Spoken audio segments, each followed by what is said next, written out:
Well, we're going to come into game number 2, ladies and gentlemen. Odom and Blackheart Baes coming your way with the draft, and we're actually going to be right there on top of it this time. Yes, we are. In fact, we already starting to see those first bans come out.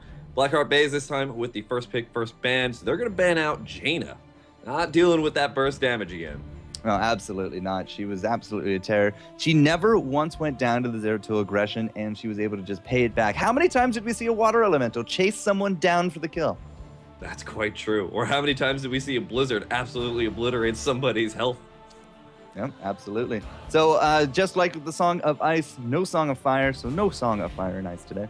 And yeah, Kel'Thas is going to be the ban for the counter.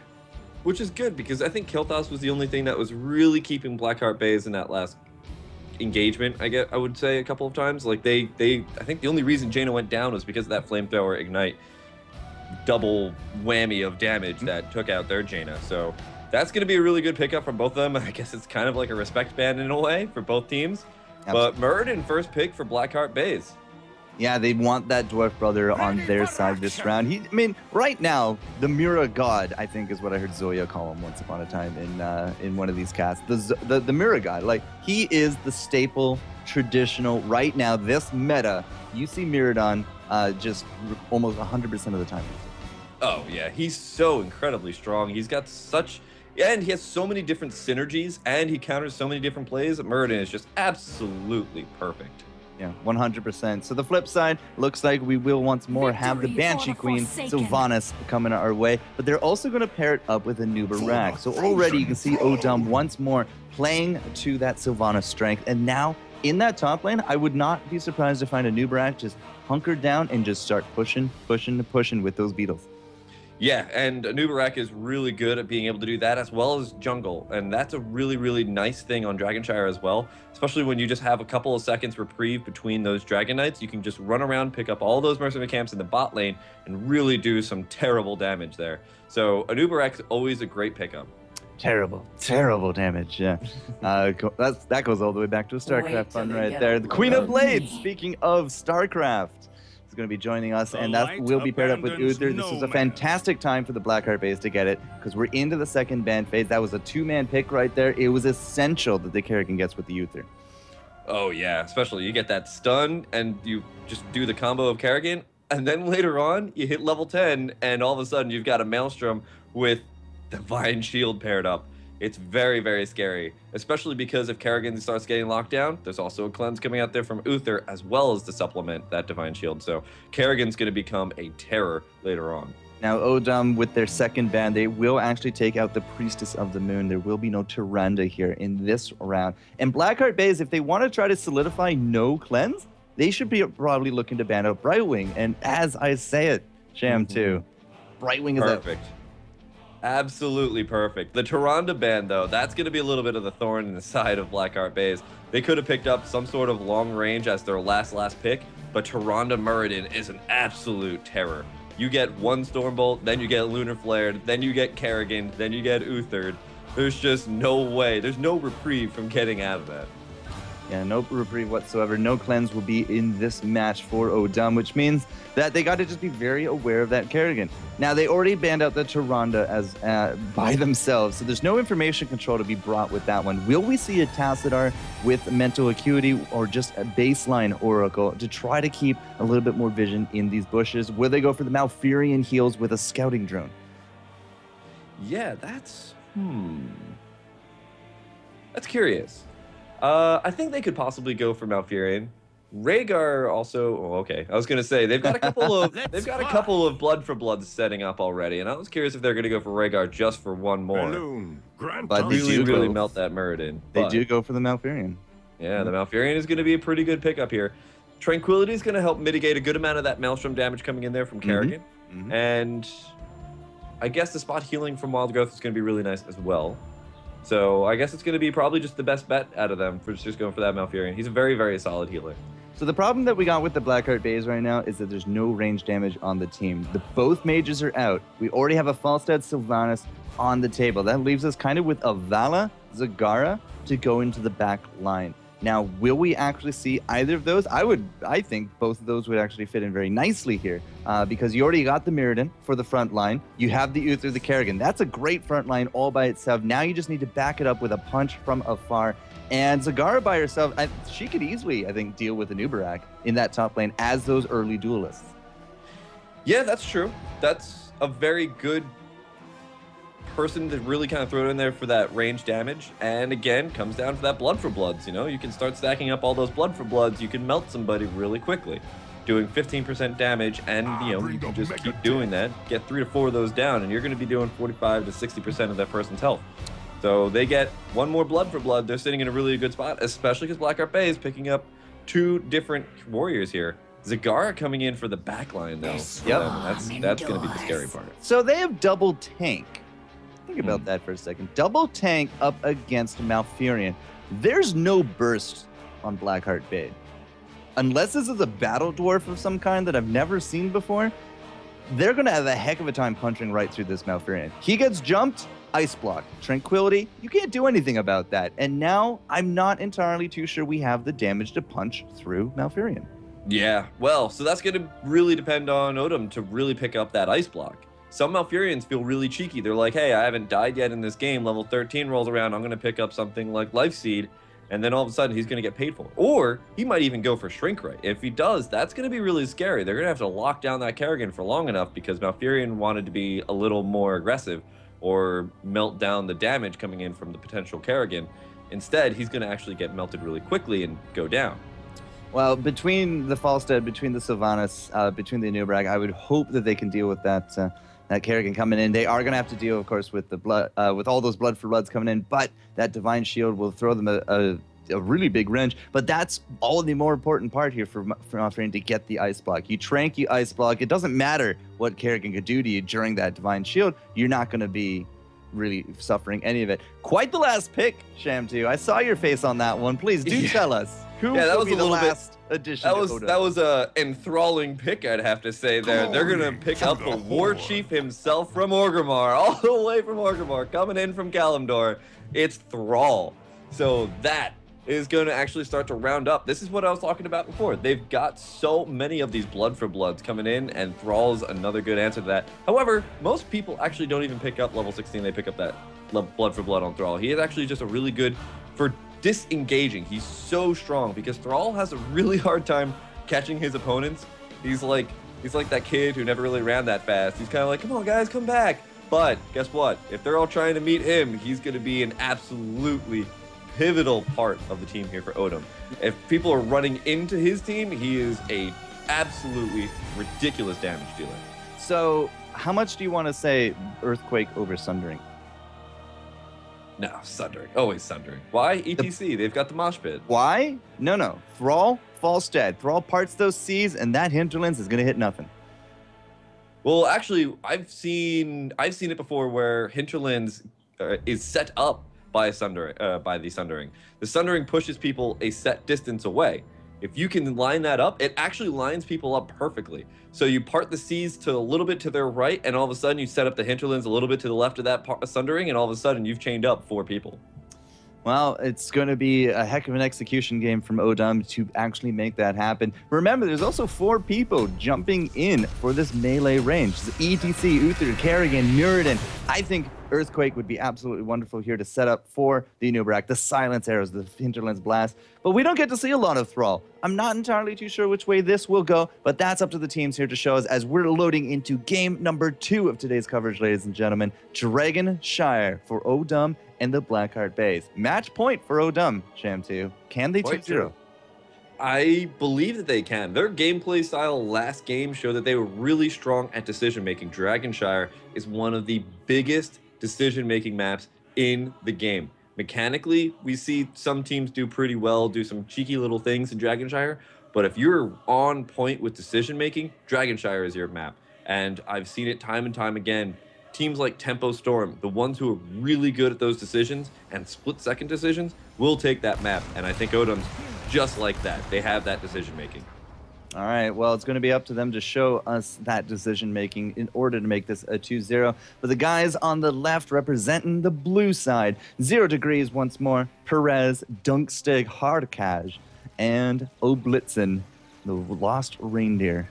Yeah, he doesn't have a reindeer. If he had a reindeer mount, everything would be perfect. However, on the other side of the map in the red trunks, it is Blackheart Baes.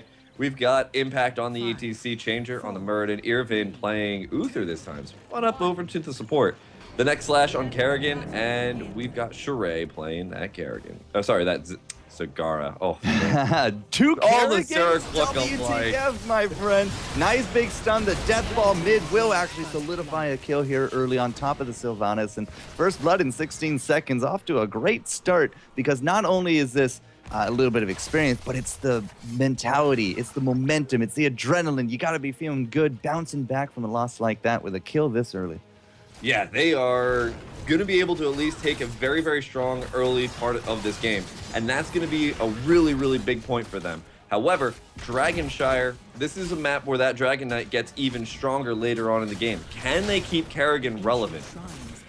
They're going to have to try. I mean, a big patented way to go on this one is roams. But with that scouting drone and the counter roam coming in, they found Dunkstick, but now it's going to be the big collapse on top of Ervin. Dunkstick is not looking so good, so let's go for Sheree. Instead, lots of low hit points going all around on both sides as this party lane is heating up. The problem from Odom, however, is that there's nobody mid now, so Changer is getting all this free soak. Yeah, they are rotating back up, and I think they're still going to be able to pick up the last little bits of this wave. Not the hugest, but still, those little bits of experience count, especially when you're going against a Kerrigan. If Kerrigan starts getting a little bit of a level lead in that early game, I keep saying it, but she becomes so unstoppable. Now here comes another big roam, but once more the scouting drone is there. The Malfurion and that information control, it's very paramount on this map, and Tomb of the Spider Queen, very small, lots of bushes, and big opportunities for Kerrigan to jump you, which is why we see the big emphasis on it here. Thrall level 1, Rabid Wolves. What does Rabid Wolves do? 3 stacks of resilience. He's looking for those heals. Doesn't quite connect it there at the bottom, and it looks like, oh, the laser! The chain lightning is enough. Pew pew out of the palms of the War Chief's hands. Oblitzen will actually grab that kill. Yeah, there was no random chance on that one. That was a laser. Very precise. Very, very nicely played there by Oblitzen. Can they actually get the Dragon Knight is the question. Odom actually a little bit behind in experience here. Blackheart Baes sitting in a pretty nice spot, but now they get the Dragon Knight. Well, I guess they left Changer to it. I mean, we did have the duel going up top. I was looking at the possible kill on Dunkstick bottom. He got out with the skin of his teeth. But yeah, nobody to put up the pressure mid. Oblitzen and the Dwarf now on Harkaj. It's up against the Dwarf in the mid. Arkaj is actually a Nubarak, I think. You know, you finally pronounced his name, I think, how it's actually supposed to be said, but we're totally calling him Oblitzen. Oblitzen and Comet and Cupid. Save Santa! Save Great Father Winner.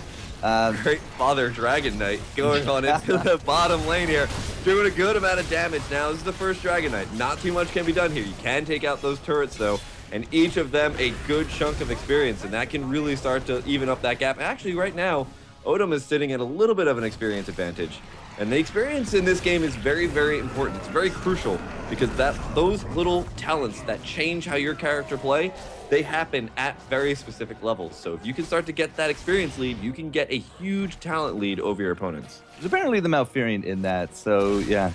Quick talking doesn't get you anywhere, Sham 2. But still, I mean, they got one tower. They put up some big pressure bottom lane. Yeah, the earliest, not the end of the world. You also still see 0 degrees up top fighting up against Impact. Neither of them left their lanes, so they both got soaked for their teams. By the end of it, yeah, it's just going back and forth. It's not really a big advantage either way, and we will continue to find out who will be the first of the heroics there at level 10. Yeah, I mean, right now, both these teams are pretty paired up pretty evenly. It looks like there's going to be a little bit of aggression here on in the mid lane, but I don't think anybody's going to be able to go down here. Very interesting point here is Malfurion picked up Healing Ward. We don't really see that too much very often anymore because now it gets affected by AoE abilities. But it seems like he went for it, still being able to heal up a pretty good amount. Looking at the healing charts, yeah, he's sitting up to good like 1,400 healed. Okay, maybe not so much. Well, it's either Healing Ward or Protective Shield. The shield would be good up against the burst of the Kerrigan, but so far, it has not really been on point. I'm not too sure Odom actually feels threatened by this so far. But yeah, I mean, they've repeatedly gone for Dunk Stick. Other than that first blood, it hasn't happened. And look at this return. Beautiful, beautiful return. And Kerrigan is actually going to be the one. The hunter has become the hunted champ too. And yeah, with the healing ward, as you know, you put it into the back line, it's still an effective tool for group AoE heals. I wonder if we'll actually see silence instead of tranquility. I cannot imagine we will. But if he picks up that, and now with battle momentum as well? This is a very interesting Malfurion build that I have not seen, and I don't think I've ever seen a build like this. So I'm very, very curious to see how this is going to pair out for them. Already, he's a little bit below in terms of actual healing, but if you win your fights quick enough, especially if you do go for something crazy like that silence, like you were already suggesting, maybe it's going to work out. Dunkstick going to be able to use the Haunting Wave to escape, but can they actually lock down Perez here? Already used the Burrow Charge, and yes, going to go down there. Can they, turn this all around and take their own Dragon Knight? Well, they're definitely thinking of it. The top point has already been taken here for the Baes, and now the Baes do got the bottom. Do they have 2 mid? They don't. Oblitazan is there with Harkaj, and it's still a bit of a duel up top. 0 Degrees, unfortunately, not going to win that duel, so the pressure will remain. There's nobody to support these Stone Bros into the bottom as well, and the Giants have now gone down. Dunkstick is wise to your ways, Kerrigan. You can't jump him anymore. I'm really expecting to see a big movement here to the mid, but if they want to continue to soak and try to use their level advantage for 10 first over this dragon, well, it might work, but so might this game.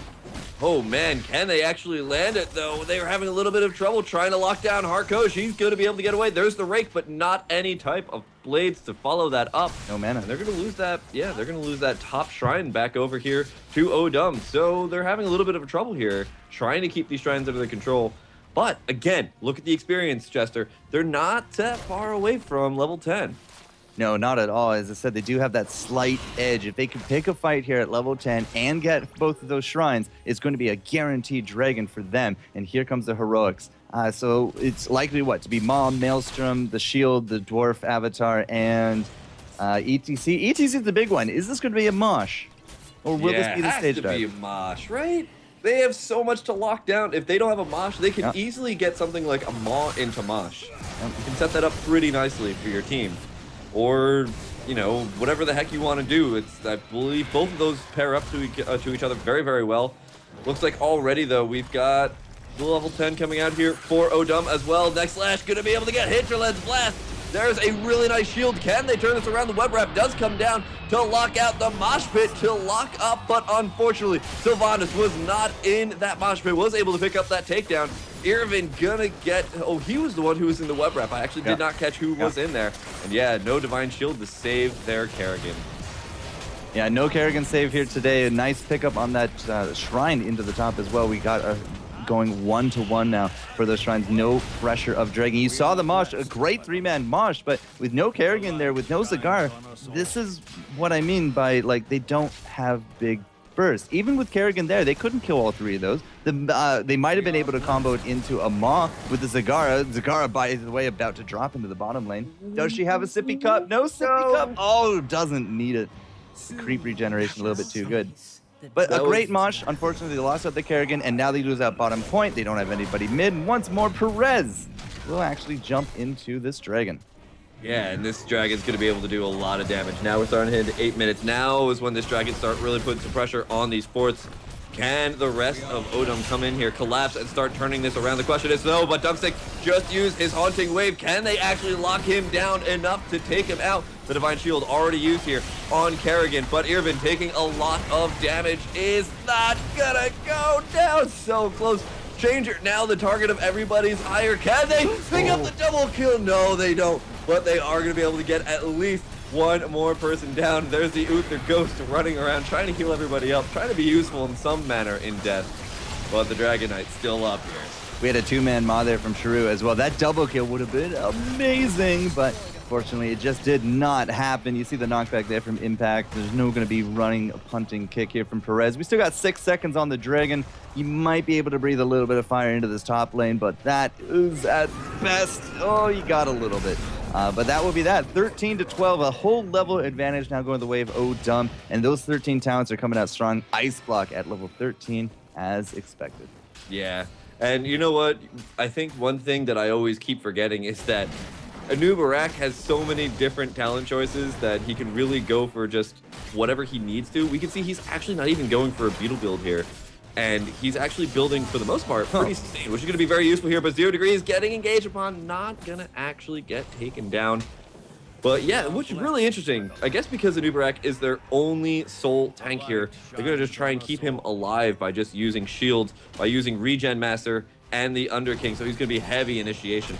Wailing Arrow going down there, not going to be able to get followed up on. Not sure why Wailing Arrow went down there, but c'est la vie. So, I mean, you bring up, you know, the builds, the question of builds. Look at the ETC. He's also building kind of just big engage heavy. Block, mic check for the cooldown, so you can just continually disrupt. Guitar Hero out there as well. These guys are looking for these big team fight builds. Oh, big Blazer, but it's just not going to hit the Kerrigan in time. We got the web wrap down. There's not going to be a continuation of that much. And again, the next slash, he's just not hitting the mark here with this Kerrigan. 0 Degrees takes him down. Perez into the back lane as well. Those pounds really showing with those range extenders, and a 3-4-0. Can they actually bring home the dwarf? I'm not entirely too sure they can. They might go for the Zagara instead. No ability there. Big damage numbers coming out. Sham too. And will she get out? Oh, not.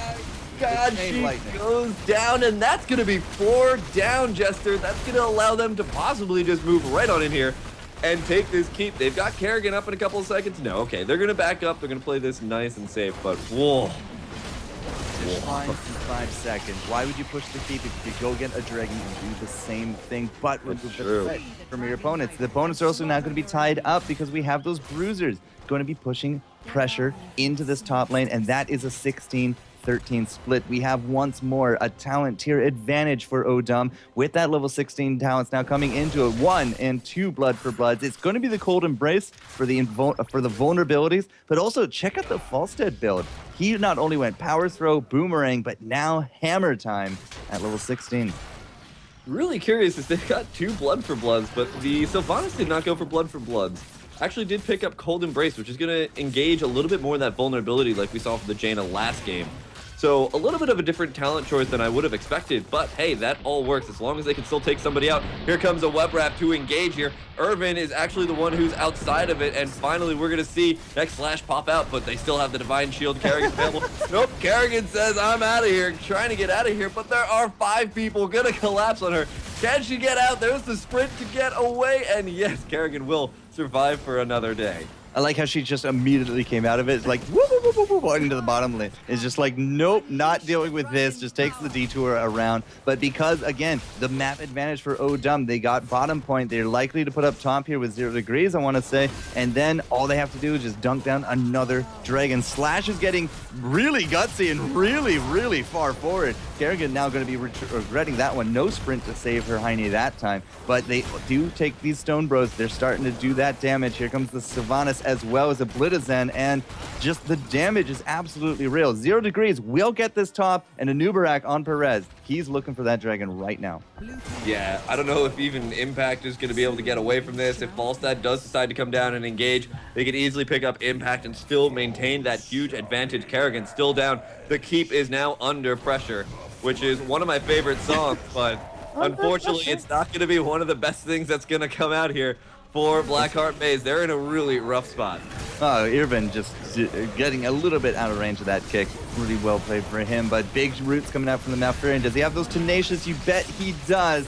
Bigger, faster, stronger, longer, whatever the song is there. But Perez is just going to town, like not only on this tower, but we already killed out the ETC. He's putting some big damage up on top of Slash. And when Perez jumps out of this, guess what?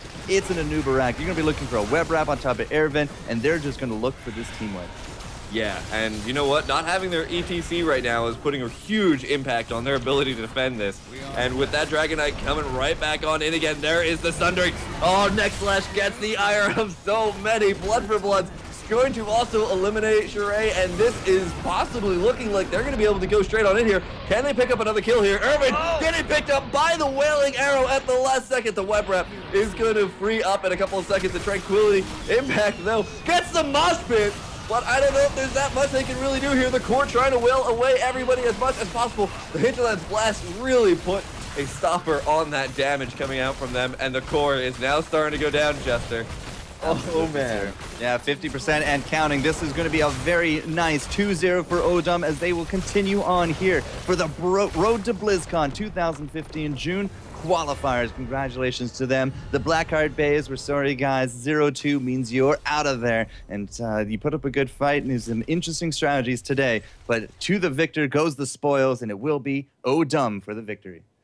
That was an incredibly engaging game, especially with just how Odom was able to really take those team fights every single time. Even though they had such a great pairing of, say, a Kerrigan and an Uther, they just were not able to just get all the damage done very well because Odom was targeting the right people at the right time. They were taking out the Kerrigan first and foremost, then they're going for Uther to really knock out those heals, and then just chewing down the rest of the line. The web wraps were also on point there by Perez. Yeah, you take out one half of that combo. I mean, you want Cleanse, you want Divine Shield, can't do it with Uther in there. And, you know, in the big mix of things, you don't really get to see a lot of coordination of getting those people out. You can auto-attack those web wraps down, just bring them out right back to it, but you just don't see it in some of these more uncoordinated teams, or if you're not used to web blasts, you just don't know what to do about it. And it paid off in great dividends there. And I said this back at draft, the Malfurion Tranquility, there was almost nothing to punch through it. Yeah. There really wasn't, and that was a really good point, is sometimes you go up against a pretty good composition. You've got all that sustained damage, but one hero can easily put a thorn on your side.